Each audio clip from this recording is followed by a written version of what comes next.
բոլորս գիտենք, թե ինչ ահավոր արհավիրքի նախաշեմին կամ արհավիրքի մեջ ենք ապրում մենք բոլորս։ Երբ փորձ է արվում Հայաստանի Հանրապետությունում մեղքը բարդելով բոլորի վրա անցյալի գործիչների, ներկա, եկեղեցու, փաստաբանների, շարքայինների վրա գնալ դեպի ամբողջադիրություն մինչև ընտրությունները։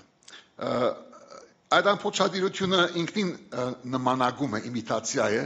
ինքը բզդլիկ մարդկանց փորձ է մեծ դիկտատորների, մեծ ամբողջադերերի կրկնօրինակելու, բայց բոլոր դեպքերում մենք տեսնում ենք, որ թիրախ բռնելով ազգային արժեքների վրա, մայր եկեղեցու,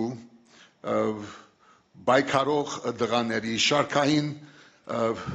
քաղաքացիների, փաստաբանների հիմա, հոգևորականների վրա իրենք արդեն փորձում են հող նախապատրաստել ընտրությունների նախաշեմին վիճակ փոխել, մտայնություն փոխել, միջավայր փոխել, որտեղ իրենք տեսնում են, ես կարծում եմ, որ այս վիճակի շարունակության դեպքում պիտի այս իշխանությունը պիտի չկարողանա վերարտադրվել։ Սա ենթադրում է իհարկե, որ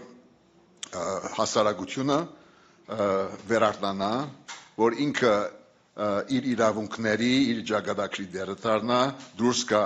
անդարբերությունից, ցավից, տարաբանքից, հեռավորությունից եւ նորից պատկանելիության զգացումը իրացնի Հայաստանի Հանրապետության նկատմամբ։ Նաեւ ենթադրում է, որ ընդդիմադիր ուժերը, հասարակական գազམ་ագերբությունները, թե հին, թե նոր դուրս կան այդ բادرանքից, որ կարելի է հին ձևով պայքարել այսօրվա արդիական իշխանական սպառնալիքի դեմ։ Պետք է նոր վիճակ, համախմբող վիճակ, նոր տեխնոլոգիաներ, նոր գիրարական փորձ, որը ոչ միայն դաշտային է,